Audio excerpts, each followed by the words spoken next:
ఒక 150 సినిమాలు కమెడియన్గా చేసిన తర్వాత ఓ ధనలక్ష్మి తలుపుతారు ఇలాంటి సినిమా చేశాను.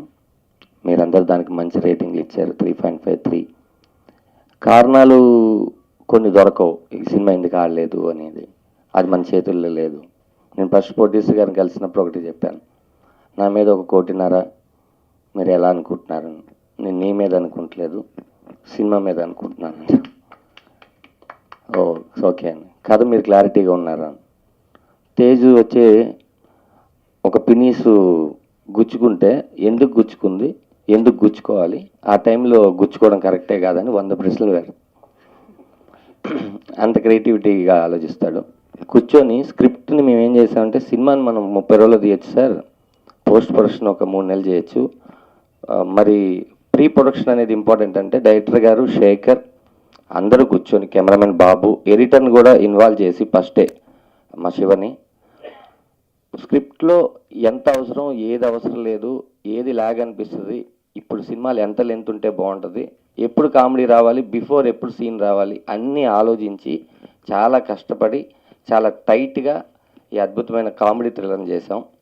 ఎందుకంటే ఒక్కొక్క సినిమాకి ఒక్కొక్కటి నేర్చుకుంటూ వెళ్తాం, కంప్లీట్గా ఏ సినిమాకి మనం నేర్చుకోం. కానీ బంతిపూల జానకికి నేను ఒక 90% నేర్చుకున్నాను. ఎంత లెంతు, ఎంత ఇది, ఏ ఎక్స్ప్రెషన్ ఎప్పుడు, అంటే ఆర్టిస్ట్గా ప్రతిరోజు నేర్చుకుంటుంటాం. ఈ సినిమా నాకు దర్శకుడు ప్రవీణ్ చంద్ర గారు కొన్ని కొత్తవి నేర్పించారు. అలాగే నన్ను నమ్మి డబ్బులు పెట్టినటువంటి ముందు మేడం కళ్యాణి గారికి, ఆ తర్వాత రామ్ గారికి, అలాగే తేజ్కి థ్యాంక్స్ చెప్పాలండి. ఓవరాల్గా ఇందుట్లో ఉన్న ఆల్ అదృష్ రఘు కానీ, శేఖలక్ శంకర్ కానీ, సుడిగాలి సుధీర్ కానీ, చంద్ర కానీ 4 పిల్లర్స్ అండి ఈ సినిమాలో. 4-5 పిల్లర్స్ మీద బిల్డింగ్లో ఉండే వాళ్ళం మాత్రమే నేను, దీక్షా పంత్. వాళ్ళు లేకపోతే ఈ సినిమా ఊహించుకోవడం కష్టం.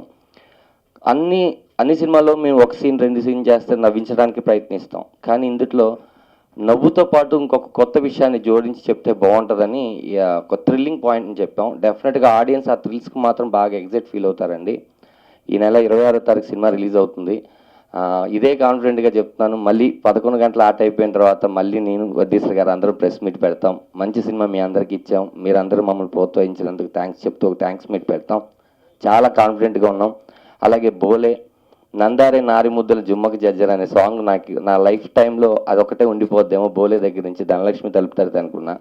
దీంట్లో కన్నీళ్ళే తొలిసారిగా అనే పాట అసలు ఎంత అంటే నాకు యూఎస్ నుంచి కానీ, లేకపోతే నాకు ఇలాంటి కాల్స్ వస్తాయి అని నేను ఎప్పుడు ఎక్స్పెక్ట్ చేయలేదండి.